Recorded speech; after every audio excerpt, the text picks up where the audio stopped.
Anak-anakku sekalian, berorganisasi, baik itu organisasi pelajar maupun organisasi massa yang lain, ini suatu pelatihan sekaligus satu praktek untuk menata diri. Berorganisasi adalah untuk menata diri, membentuk satu tindakan itu seperti organ badan yang kita miliki. Ada fungsi kepala, yang di dalam kepala itu ada alat yang sangat menentukan perjalanan organ itu. Di dalam kepala ada otak. Di kepala ada mata. Di kepala ada telinga. Di kepala ada wajah. Di kepala ada mulut. Dan perangkatnya. Di kepala inilah manusia akan mampu mengangkat kepalanya sebagai rasa dan harga diri yang tinggi. Di kepala inilah manusia akan menundukkan wajahnya sebagai rasa kecewa, rasa pecundang, maupun rasa yang tidak terhormat. Maka kepala menjadikan suatu pertanda manusia itu memiliki kewibawaan, memiliki harga diri, atau sebaliknya. Kemudian di dalam organ atau di dalam tubuh manusia ada juga satu yang dapat mengendalikan kepala, yaitu hati sanubari, yaitu dhamir. Yang kepala dengan otaknya itu selalu bertanya, apa yang dilakukan ini benar apa tidak, salah atau benar, baik atau sebaliknya.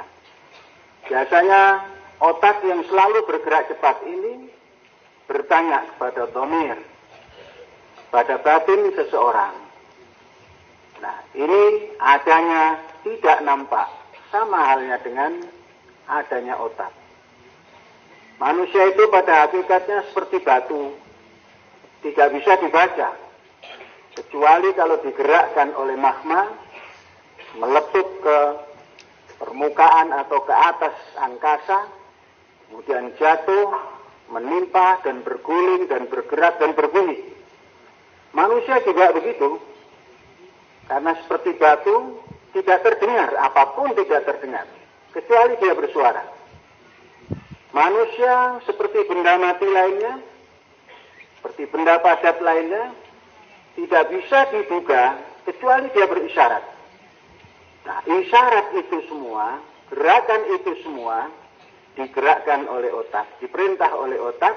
Setelah otak ini bertanya kepada dhamir, termasuk organ yang lainnya.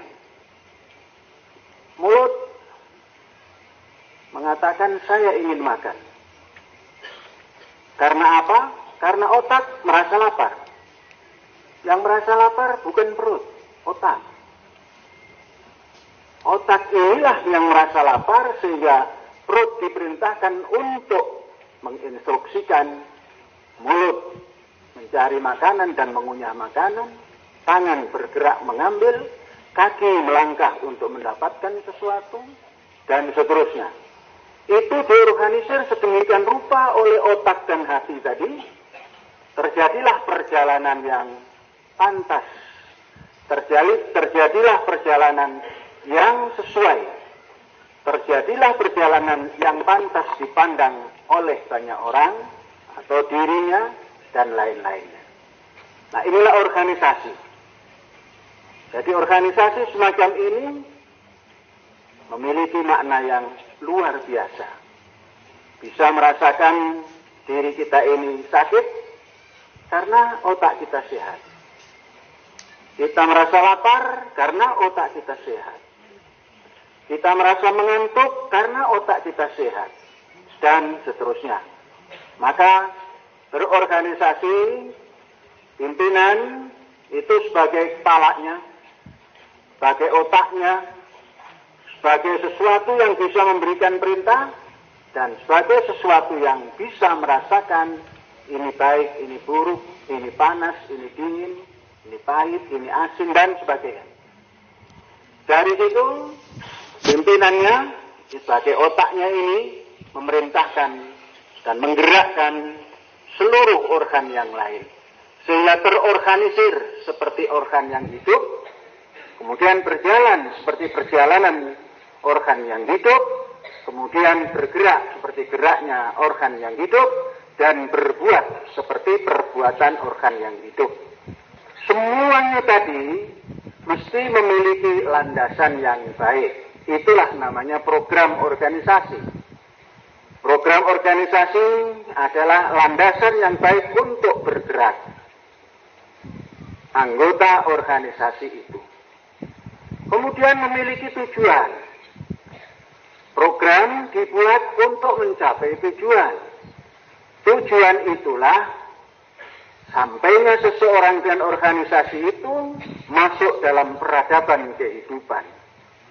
Dan manusia yang seperti itu, yang memiliki organisasi yang baik, memiliki program yang baik, mempunyai tujuan yang baik, itulah manusia yang adil. Itulah organisasi yang adil. Jadi keadilan manusia diukur dari bagaimana dia memanage dirinya. Keadilan manusia diukur oleh bagaimana dia mengarahkan perjalanan hidupnya. Keadilan manusia bagaimana bisa mensejahterakan diri dan lingkungannya. Itu keadilan. Dan perbuatan untuk menjadi adil itulah manusia yang memiliki peradaban. Nah, peradaban ini yang selalu tumbuh, tidak pernah berhenti. Jadi jangan pernah menganggap kecil dan menganggap remeh berorganisasi.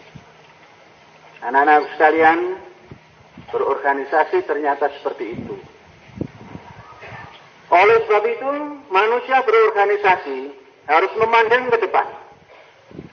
Memandang ke depan yang tak berbatas. Batas kehidupan satu hari itu 24 jam.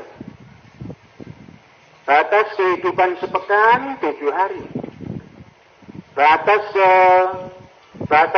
kehidupan sebulan adalah 30 hari atau 31 hari. 1 tahun 12 bulan. Namun kita sebagai manusia yang ingin memiliki keadilan dan peradaban harus memandang tanpa batas.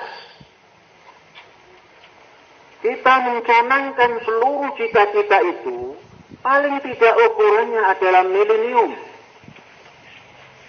Jangan pernah berpikir dasa warsa. Jangan pernah berpikir 1/4 abad. Jangan hanya berpikir setengah abad. Jangan hanya berpikir 1 abad. 1 abad, 1 century. 100 tahun. Kalian semua harus memandang 1000 tahun. Milenium. Pandangan milenium inilah yang akan membawa peradaban manusia itu sustainable, berkelanjutan, tidak terpatah-patah. Anak-anakku, bangsa kita, negara kita, merdeka tahun 45, semestinya menjelang 1 abad ini telah ada tapak tilasnya. Namun patah-patah, tidak sustainable. Jadi patah-patah. Mengapa? Karena program hidupnya bernegara, itu ditentukan hanya oleh presiden. Presiden itu umurnya sangat terbatas. Paling panjang di Indonesia sekarang ini 10 tahun. 10 tahun itu orang duduk saja sudah sampai. Nah, tidak boleh. Untuk mengurus sebuah negara, pandangannya harus 1000 tahun. Sehingga akan terjadi sustainable. Sustainable, berkelanjutan, tidak pernah putus, dipegang oleh Presiden X, Y, Z, A lagi, itu terus sambung menyambung menjadi satu, tidak ada perbedaan. Perbedaannya hanya pencapaiannya. Nah, berorganisasi yang seperti itu memandang jauh ke depan, program milenium, ini memerlukan pemikiran yang maju. Maju itu tidak pernah mundur, maju. Jadi setelah milenium, kita harus punya jiwa maju. Maju itu ke depan. Rawe-rawe lantas. Malang-malang butuh. Setan ora doyan. Demit orang dulit. Nah, harus begitu. Maju. Dicegat, maju. Dibendung, maju. Dikurung, maju. Diikat, maju. Jangan pernah mundur. Jangan pernah berhenti. Maju. Itu manusia berperadaban. Dan itu manusia yang memiliki sustainable. Gerak yang tidak pernah berhenti. Seperti tidak pernah berhentinya hari. Siang, malam. Siang lagi, malam lagi. Siang lagi, malam lagi. Tidak pernah berhenti. Nah, manusia yang berperadaban mandang ke depan jauh, minimal, milenium, kemudian maju, kemudian berpikir tentang manusia itu sendiri. Berpikir maju ke depan, atau berpikir 1000 tahun, atau milenium tahun, kemudian maju, tapi manusianya tidak membekali diri, itu nanti pasti akan nyebur. Masuk jurang, terbakar, atau laparan, macam-macam. Maka harus dipikir manusia. Manusia ini intinya adalah manusia yang memiliki peradaban. Peradaban itu intinya adalah pendidikan.